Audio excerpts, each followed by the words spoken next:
സമഗ്ര ശിക്ഷ കേരളയിലെ വിവിധ അക്കാദമിക് തസ്തികകളിലേക്കുള്ള യോഗ്യതാ മാനദണ്ഡങ്ങൾ വെട്ടിച്ചുരുക്കിയതിനെതിരെ അധ്യാപക സംഘടനകൾ ഡെപ്യൂട്ടേഷൻ വ്യവസ്ഥയിലുള്ള തസ്തികകളിലേക്ക് യോഗ്യത കുറഞ്ഞവരെ അപേക്ഷിക്കാൻ ക്ഷണിക്കുന്നതായി പരാതി. നിലവിലെ മാനദണ്ഡങ്ങൾ മൂലം അപേക്ഷകരെ ലഭിക്കാത്തതാണ് നടപടിക്ക് കാരണമെന്നാണ് അധികൃതരുടെ വിശദീകരണം.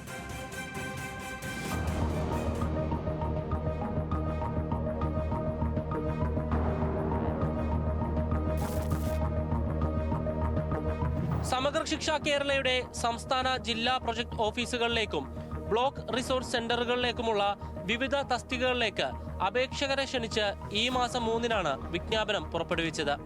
ഡെപ്യൂട്ടേഷൻ വ്യവസ്ഥയിൽ സ്റ്റേറ്റ് പ്രോഗ്രാം ഓഫീസർ, ജില്ലാ പ്രൊജക്ട് കോർഡിനേറ്റർ, ജില്ലാ programme officer, block project coordinator, BRC trainer എന്നീ തസ്തികകളിലേക്കാണ് നിയമനം. വിജ്ഞാപനത്തിൽ നിഷ്കർഷിച്ചിരിക്കുന്ന യോഗ്യതയുള്ളവർ ഈ മാസം 20-ന് മുൻപ് ബന്ധപ്പെട്ട ഓഫീസുകളിൽ അപേക്ഷ സമർപ്പിക്കണം.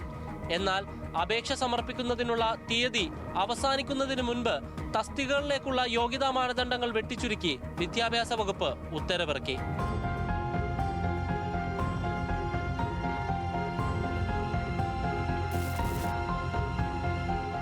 തസ്തികകളിലെ യോഗ്യതകളിൽ ഭേദഗതി വരുത്തണമെന്നാവശ്യപ്പെട്ട് SSK സ്റ്റേറ്റ് പ്രൊജക്ട് ഡയറക്ടർ നൽകിയ കത്തിനെ തുടർന്നായിരുന്നു നടപടി. ഉത്തരവിന്റെ അടിസ്ഥാനത്തിൽ ജില്ലാ പ്രൊജക്ട് കോർഡിനേറ്റർ, ജില്ലാ programme officer, block project coordinator, BRC trainer തസ്തികകളിലേക്കുള്ള യോഗ്യതാ മാനദണ്ഡങ്ങൾ വെട്ടിച്ചുരുക്കി ഭേദഗതി വരുത്തി. എന്നാൽ ഈ നീക്കം സ്വന്തക്കാരെ തിരികെ കയറ്റാനാണെന്നാണ് ഉയരുന്ന ആക്ഷേപം. ഹയർ സെക്കൻഡറി അധ്യാപകർക്കടക്കം പരിശീലനം നൽകേണ്ട തസ്തികകളിലേക്ക് മുൻ നിശ്ചയിച്ച പ്രകാരമുള്ള യോഗ്യതാ മാനദണ്ഡങ്ങൾ ഉറപ്പാക്കണമെന്ന് അധ്യാപക സംഘടനകൾ ആവശ്യപ്പെടുന്നു. അതേസമയം ഉയർന്ന മാനദണ്ഡങ്ങൾ മൂലം അപേക്ഷകരെ ലഭിക്കാത്തതാണ് നടപടിക്ക് കാരണമെന്നാണ് അധികൃതരുടെ വിശദീകരണം.